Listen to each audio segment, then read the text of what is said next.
नमस्कार, स्वागत है आपका आपके अपने चैनल उज्जवल जीके में। मैं हूं सीमा तेजस। आज हम पढ़ने जा रहे हैं सेकंड ग्रेड टीचर एग्जाम के पेपर फर्स्ट हिस्ट्री का बहुत ही महत्वपूर्ण टॉपिक बाबर एवं राणा सांगा।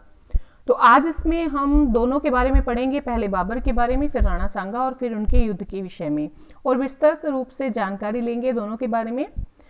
बहुत ही महत्वपूर्ण प्रश्नोत्तर रहेंगे, 40-70 जो है महत्वपूर्ण प्रश्न रहेंगे, तो अंत तक जरूर बने रहिएगा। पहला प्रश्न है, बाबर का जन्म कब और कहां पर हुआ था। तो देखिए, अगर हम बाबर की बात करें तो बाबर का जन्म 14 फरवरी 1483 ईस्वी को मावरा उनहर, जिसे कि ट्रांस आक्सियाना भी कहा जाता है, कि एक छोटी सी रियासत फरगना में हुआ था। तो फरगना में 1483 14 फरवरी को ट्रांस आक्सियाना में इनका जन्म हुआ था। अगर बाबर के माता पिता की बात करें तो इनके पिता का नाम था उमर शेख मिर्जा और माता का नाम था कुतुलुक निगार खान। जो उमर शेख मिर्जा थे इनके पिता, इनकी तरफ से यानी कि पितृपक्ष की ओर से तैमूर की ये 5वीं संतान थी। और अगर हम कुतुलुक निगार खान की बात करें तो ये चंगेज खान के 14वें वंशज के रूप में थे। ठीक है, यानी तुर्कों और मंगोलों दोनों का के जो रक्त है इनका सम्मिश्रण इसमें था। किसमें? बाबर में। देखिए, 11 वर्ष की छोटी सी उम्र में 1494 ईस्वी में ये गद्दी पर बैठे थे अपने पिता की मृत्यु के बाद। नेक्स्ट है, बाबर ने जिस नवीन वंश की या राजवंश की नींव डाली उसका नाम क्या रखा? चगताई वंश रखा। क्यों रखा चगताई? क्योंकि चंगेज खान जो थे उनके दूसरे पुत्र का नाम ये था, तो उनके नाम पर यह नाम रखा गया चगताई वंश। 1507 ईस्वी में बाबर ने मिर्जा के स्थान पर कौन सी उपाधि धारण की? पातशाह या बादशाह की उपाधि धारण की 1507 ईस्वी में। देखिए, 1504 ईस्वी में बाबर ने काबुल पर कब्जा कर लिया था, और काबुल को जीतने के बाद इन्होंने 1507 में अपनी मिर्जा की उपाधि बदलकर बादशाह की पदवी जो है वो धारण कर ली। अगर हम बात करें भारत पर आक्रमण करने के लिए किसने आमंत्रित किया बाबर को, तो पंजाब के सूबेदार दौलत खान लोधी जो थे, और इनके साथ इब्राहिम लोधी के चाचा थे जिनका नाम था आलम खां लोधी। आलम खां लोधी और पंजाब के सूबेदार दौलत खां लोधी, इन दोनों ने आमंत्रित किया था भारत पर आक्रमण करने के लिए बाबर को। देखिए, इनकी जो तुजके बाबरी है, जो कि इनकी आत्मकथा है, उससे पता चलता है कि बाबर जो है वो तैमूर लंग का वंशज होने के कारण जो पंजाब प्रांत है उस पर अपना कब्जा समझता था। ठीक है, एक चीज और कि भारत पर आक्रमण करने के लिए ये अपनी किताब यानी कि अपनी आत्मकथा बाबरनामा में ये लिखता है बाबर कि जो राणा सांगा है उसने भी आमंत्रित किया था, लेकिन तुझके बाबरी के अलावा और कोई भी जो उस समय के इतिहास की पुस्तक है उससे जानकारी प्राप्त नहीं होती। बाबरनामा के अनुसार समकालीन भारत का सबसे शक्तिशाली शासक कौन था? तो विजयनगर का तत्कालीन जो शासक था कृष्ण देव राय, वो बाबरनामा के अनुसार समकालीन भारत का सबसे शक्तिशाली शासक था।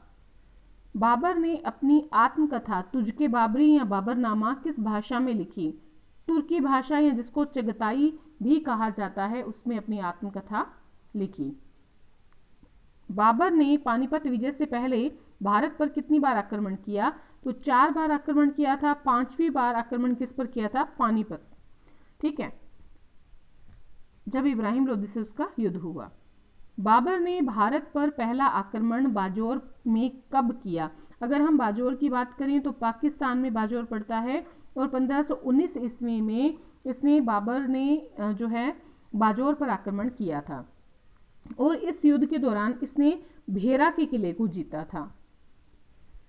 बाबर ने सर्वप्रथम बारूद या तोपखाने का प्रयोग किस किले को जीतने के लिए किया था? तो बाबर ने सबसे पहले 1519 ईस्वी में भेरा के किले को जीतने के लिए बारूद या तोपखाने का प्रयोग किया था। तुझके बाबरी का फारसी भाषा में अनुवाद किसने किया है? अब्दुल रहीम खान खाना ने जो है अब्दुल रहीम खान खाना ने इस तुझके बाबरी का फारसी भाषा में अनुवाद किया है। देखिए, जो अब्दुल रहीम खान खाना थे ये बैराम खान के बेटे थे। बाद में जो बैराम खान कौन था? अकबर का संरक्षक, उनके बेटे थे। और बाद में अकबर ने क्या किया, बैराम खान के मरने के बाद इनकी जो पत्नी थी उनसे विवाह कर लिया और अब्दुल रहीम खान खाना को अपना पुत्र बना लिया था। इनकी माँ से विवाह करके ये सब किया था और ये दरबारी विद्वान थे। ठीक है, अब्दुल रहीम खान खाना काफ़ी प्रसिद्ध विद्वान थे, इनके दरबारी विद्वान थे अकबर के। आगे है, बाबर ने तुलुगुमा युद्ध पद्धति किससे सीखी थी? तो उज्बेगों से तुलुगुमा युद्ध पद्धति सीखी थी। देखिए इसमें क्या होता था तुलुगुमा युद्ध पद्धति में कि एक दाएं जो सेना होती थी, जब युद्ध होता था तो सेना का एक भाग जो है वो दाएं खड़ा रहता था और एक भाग जो है वो बाएं खड़ा रहता था, और युद्ध के समय जो है घूम कर शत्रु पर पीछे से हमला किया जाता था इनके द्वारा। ठीक है, आगे देखते हैं, बाबर ने बंदूकों का प्रयोग किससे सीखा था? अगर हम बंदूकों के प्रयोग की बात करें तो ईरानियों से सीखा था।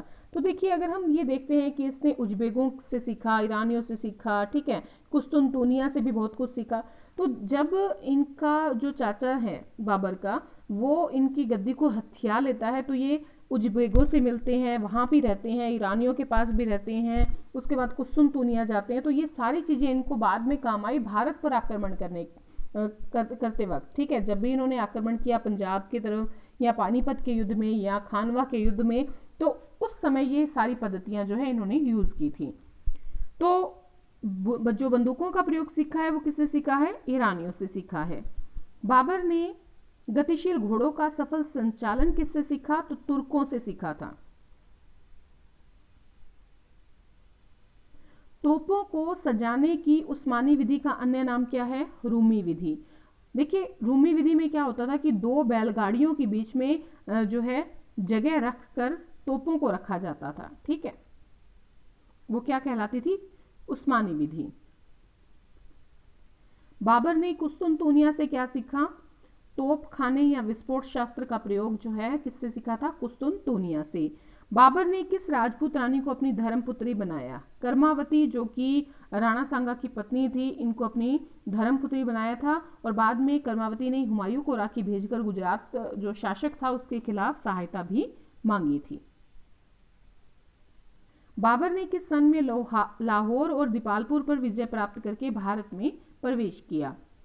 तो 1524 ईस्वी में लाहौर में और दीपालपुर में इन्होंने आक्रमण किया, विजय प्राप्त की और 1524 में यहाँ पर आक्रमण करके भारत में प्रवेश किया। पानीपत के युद्ध में बाबर के तोपखाने का नेतृत्व किसने किया?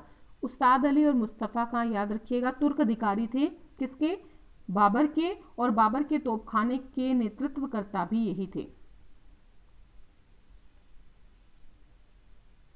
पानीपत के प्रथम युद्ध 21 अप्रैल 1526 में बाबर की विजय के प्रमुख कारण क्या थे? एक तो बाबर का तोपखाना और कुशल सेनापतित्व, ये दोनों चीज़ें जो हैं वो उसकी वजह से पानीपत के पहले युद्ध 21 अप्रैल 1526 में बाबर की विजय हुई, इब्राहिम लोदी की हार हुई। पानीपत के पहले युद्ध में इब्राहिम लोदी की पराजय के प्रमुख कारण क्या थे? एकता का अभाव, अकुशल सेनापतित्व और अफगान सरदारों की उससे शुभ्रता। ये सभी जो कारण थे वो इब्राहिम लोदी की पराजय के कारण रहे। मुंबई यान नामक पद शैली के जन्मदाता कौन थे? बाबर जो हैं उन्होंने मुंबई यान नामक पद शैली का जन्मदाता उन्हें कहा जाता है। देखिए बाबर की जो कविताएं थी वो इसके अंतर्गत थी। ठीक है, बाबर की कविताएं जो फारसी भाषा में लिखी गई क्या कहलाती हैं? मुंबई यान कहलाती हैं। रिसाल ए उस खाते बाबरी जिसे कहा जाता है, बाबर इसके रचनाकार हैं। ये क्या है? ये मुस्लिम कानून की पुस्तक है, रिसाल ए उसज या खाते बाबरी। बाबर ने सड़क नापने के लिए किसका प्रयोग किया? तो गज ए बाबरी का प्रयोग किया बाबर ने सड़क नापने के लिए। बाबर ने सिक्के ढलवाए, तो बाबर ने शाहरुख और बाबरी सिक्के ढलवाए थे। कौन से सिक्के ढलवाए थे? शाहरुख एवं बाबरी सिक्के। बाबर की पुत्री गुलबदन बेगम ने किसकी रचना की? हुमायूंनामा की। किस सदी में बाबर ने भारत में पोलो खेल को लोकप्रिय बनाया? 15वीं सदी में। देखिए इसके अंतर्गत हम बाबर से संबंधित और राणा से संबंधित जो भी सांगा से संबंधित जो भी महत्वपूर्ण प्रश्न है वो सभी देखने वाले हैं, अलग से आपको इनको पढ़ने की आवश्यकता नहीं रहेगी। तो बाबर ने भारत में पोलो खेल को 15वीं सदी में लोकप्रिय बनाया। बाबर किस सूफी सिलसिले का अनुयायी था? तो नक्शबंदी सिलसिले के सूफी ख्वाजा उबैदुल्लाह अहरार का अनुयायी था। सल्तनत काल का एकमात्र शासक जो युद्ध में मारा गया, दिल्ली सल्तनत का एकमात्र शासक जो युद्ध में मारा गया, इब्राहिम लोदी। पानीपत के पहले युद्ध 21 अप्रैल 1526। किस युद्ध में विजय के पश्चात बाबर ने काबुल के प्रत्येक घर में चांदी का सिक्का बंटवाया, जिसके कारण उसे कलंदर नाम दिया गया? तो पानीपत के प्रथम युद्ध के बाद जो है बाबर ने काबुल के प्रत्येक घर में चांदी का सिक्का बंटवाया, जिसके कारण उसे कलंदर नाम दिया गया। राजपूतों के विरुद्ध बाबर द्वारा लड़े गए खानवा के युद्ध का मुख्य कारण क्या था? बाबर का भारत में रहने का निश्चय, जिसकी वजह से राजपूतों ने बाबर के विरुद्ध युद्ध लड़ा। खानवा का युद्ध कब हुआ था? 17 मार्च 1527 को हुआ था, आगरा से 40 किलोमीटर दूर खानवा नामक स्थान पर।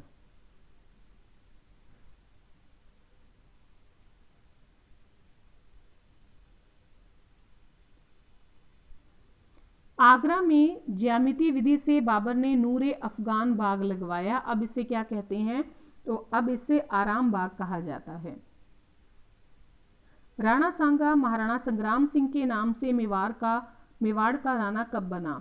1509 ईस्वी में, रायमल की मृत्यु के बाद। महाराणा सांगा ने करमचंद को उपाधि किसकी दी थी? रावत की उपाधि दी थी महाराणा सांगा ने करमचंद को। सांगा के सिंहासन आरोहण के समय क्रमशः मालवा और गुजरात के शासक कौन थे? मालवा के शासक की बात करें तो नसीरुद्दीन था, और गुजरात के शासक की बात करें तो महमूद शाह बेगड़ा। महाराणा सांगा के समय दिल्ली सल्तनत के कौन से 2 सुल्तान हुए? सिकंदर लोदी एवं इब्राहिम लोदी।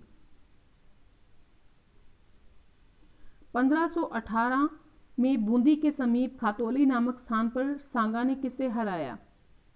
दिल्ली सुल्तान इब्राहिम लोदी को हराया।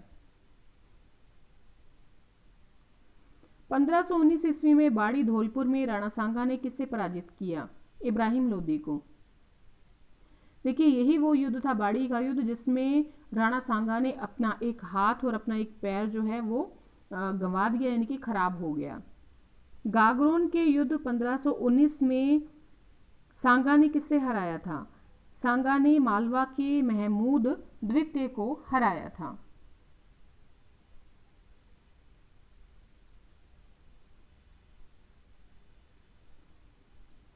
बाड़ी के युद्ध में इब्राहिम लोदी के सेनापति कौन थे? बाड़ी के युद्ध में इब्राहिम लोदी के सेनापति थे मियां माखन और मियां हुसैन। ठीक है, और दोनों की सेना को पराजित किया था राणा सांगा ने। किसके अनुसार 7 उच्च श्रेणी के राजा, 9 राव और 104 सरदार सांगा की सेवा में हमेशा उपलब्ध रहते थे? कर्नल जेम्स टोड के अनुसार।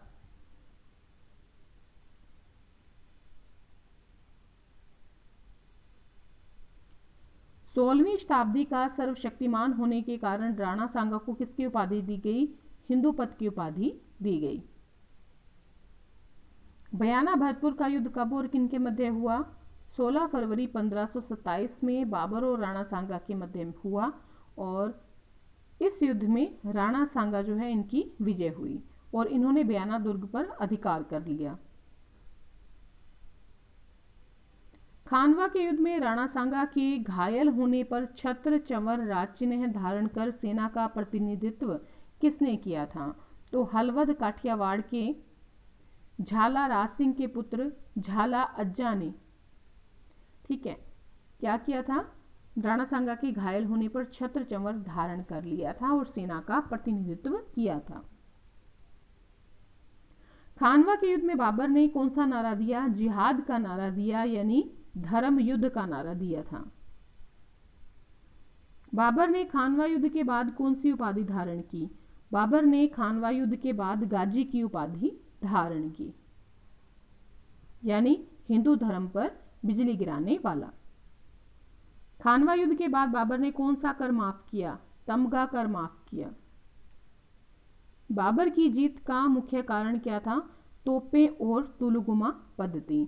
देखिए, खानवा युद्ध में बाबर की विजय हुई और राणा सांगा क्या हुए? हार गए। ठीक है, वह अंतिम हिंदू सम्राट जिसके नेतृत्व में सभी राजपूत जातियां विदेशियों को भारत से खदेड़ने में सफल हुई या सम्मिलित हुई, सफल नहीं हुई थी, सम्मिलित हुई थी, सॉरी। वह अंतिम हिंदू सम्राट जिसके नेतृत्व में सभी राजपूत जातियां विदेशियों को भारत से खदेड़ने के लिए सम्मिलित हुई, तो राणा सांगा। खानवा के युद्ध में राणा सांगा को किन राजाओं का सहयोग प्राप्त हुआ था? सबसे पहले तो हसन खान मेवाती नागौर से, महमूद लोदी जो कि इब्राहिम लोदी का भाई था, मेदिनी राय जो कि चंदेरी से थे, झाला अज्जा काठियावाड़ से, मालदेव मारवाड़ से, पृथ्वीराज आमेर से, राजा भारमल ईडर से, अक्षयराज देवड़ा सिरोही से, कल्याणमल बीकानेर से, रावत उदय सिंह वागड़ से। उसके बाद हैं सलहदी तंवर, ये रायसेन की तरफ से थे, और वीरमदेव कहाँ से थे? मेड़ता से। तो एक बार ये नाम सभी याद रख लीजिएगा।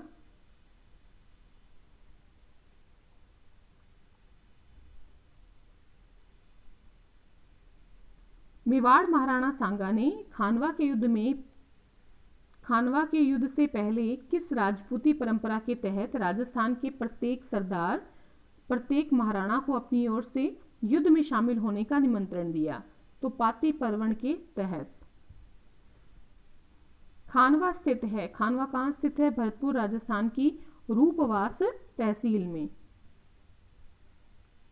काबुल की किस जोशी ने बाबर की खानवा युद्ध में पराजय की घोषणा की थी? मोहम्मद शरीफ ने।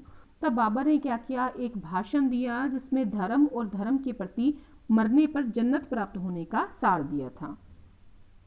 पानीपत के पहले युद्ध ने भारत के भाग्य का नहीं बल्कि किसके भाग्य का निर्माण किया था? लोदियों के भाग्य का निर्माण किया था, क्योंकि ये इतना महत्वपूर्ण युद्ध नहीं था, केवल इससे लोदी वंश की समाप्ति हुई थी।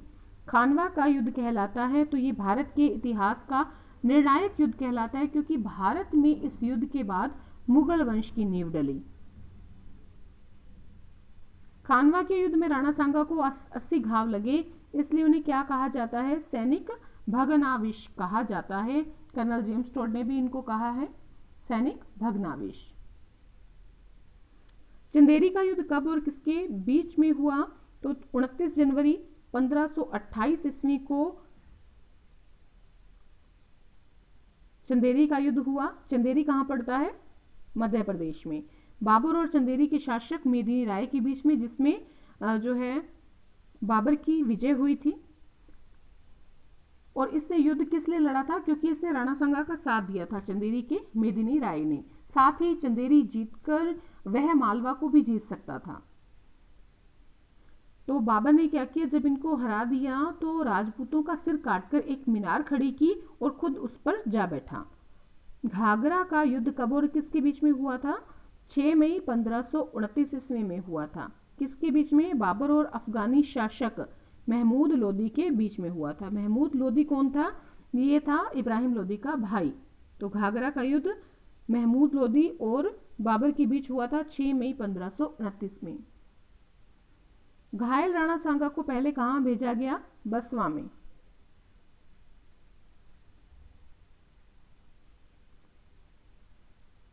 राणा सांगा की मृत्यु कब और कहां पर हुई थी? मृत्यु हुई थी इनकी चंदेरी जाते हुए कालपी नामक स्थान पर 30 जनवरी 1528 ईस्वी में। राणा सांगा की छतरी कहां बनी हुई है? तो मांडलगढ़ भीलवाड़ा में इनकी छतरी बनी है और यहीं पर इनकी मृत्यु हुई थी।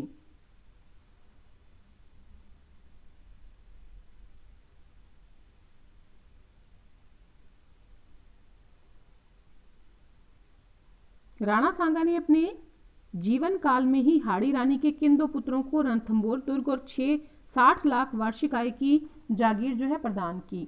विक्रमादित्य तथा उदय सिंह को। हाड़ी रानी के 2 पुत्र कौन से थे? विक्रमादित्य तथा उदय सिंह। बाबर की आत्मकथा का अनुवाद किसने किया है? इरिस्किन ने किया है और अब्दुल रहीम खाना ने किया है फारसी भाषा में। श्रीमती बेवरीज ने किसमें किया है? अंग्रेजी में।